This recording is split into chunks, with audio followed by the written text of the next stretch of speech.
Let's walk through the Crosscut Lab. The point of this lab is to practice using the back saw to make precise cuts on the waste side of the line on a board so that when you go to make an actual project, you can make accurate cuts and not end up destroying your wood unnecessarily. So we have a lab sheet here showing all the things that you're going to need to grab to do this lab, as well as pictures walking through and showing checkpoints at various places in the lab. So let's take a look at this and start by gathering our materials.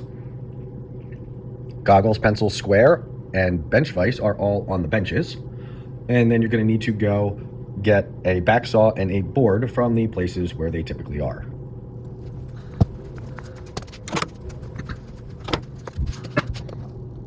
The board is going to need to go on the bench vise in order to use the square on it and make accurate measurements.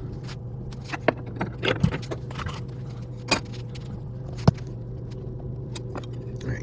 Make sure that the lip of the square is positioned so that it is on an inch marking like this. This is on the 2-inch, and if it's not there, you can turn the nut and slide this back and forth, and then you want to make sure that it's right on the line. Press the lip up against the end of the board, and then we're just going to mark down every 1/2 inch down to the end of the board.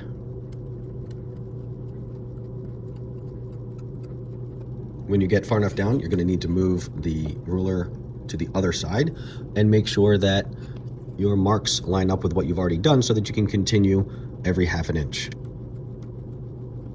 Once you have your 1/2 inches marked off, you can take your square and reposition it so that it is only 2 inches, because that's what we're going to want once we're making our lines down the face.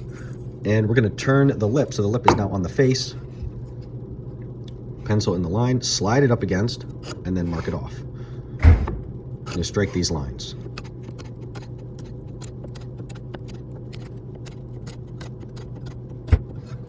At a certain point, the lip is going to start extending off the end of the board, and then it'll be easier to tilt it by accident. So I find it best to slide it over on the other side so that I keep the full lip against the board, and then I can come at it from the other side. With all of these marked, we're going to need to mark off the waste side of the line. Next, we need to extend these lines from the edge onto each of the faces of the board.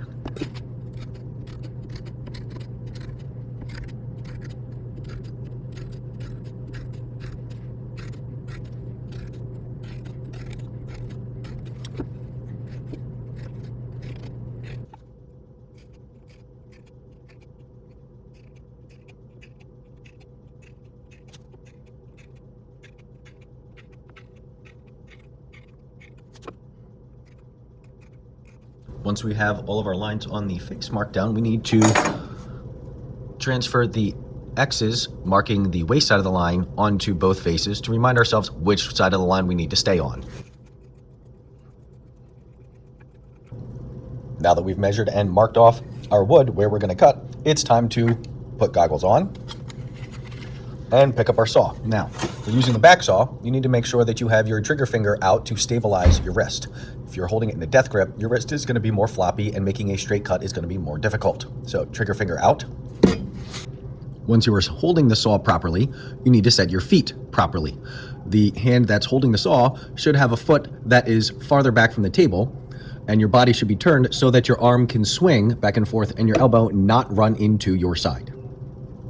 I find it easiest to put thumb on the line, and then the blade will press up against my knuckle and my thumbnail, and they will both be behind the actual cutting teeth so I won't cut myself.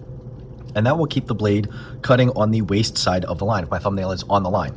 And you're going to need to start by nicking the back corner there to create a little gap for the blade to sink into.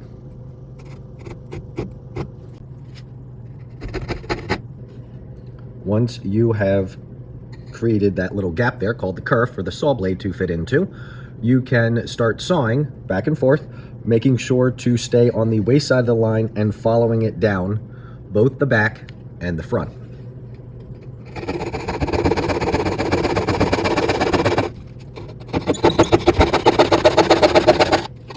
And then you can see how well you followed the line and if you drifted away from it. Once you've done the first one, then you've got about 20 more to do, because this is the sort of thing that needs to be practiced in order to get good at.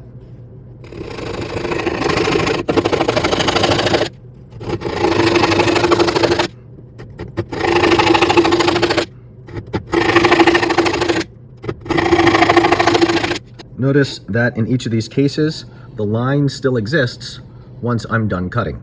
This is because you want to cut on the waste side of the line, not the line itself, especially when we get to the joinery part of these projects.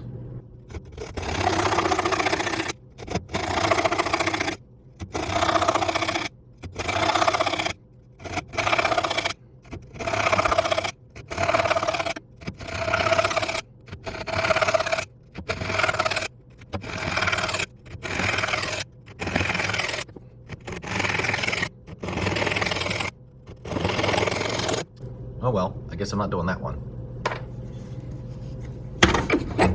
When you've gone all the way down the line, it's time to take it out and judge how well you follow the lines, not just across the top, but also across the front and the back. And you should notice that there are these fuzzies on the back side from where you were pushing the wood out of the back of the board.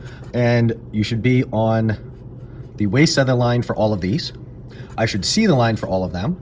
And ideally, the cuts should be right up against the line on the back, on the top, and on the front, with only a minimal amount of wood, here we go, minimal amount of wood showing on the waist side of the line between the line and your cut. Naturally, because this is a lab, you get done and you decide you don't like your result, you can grab another one out of the pile and try again.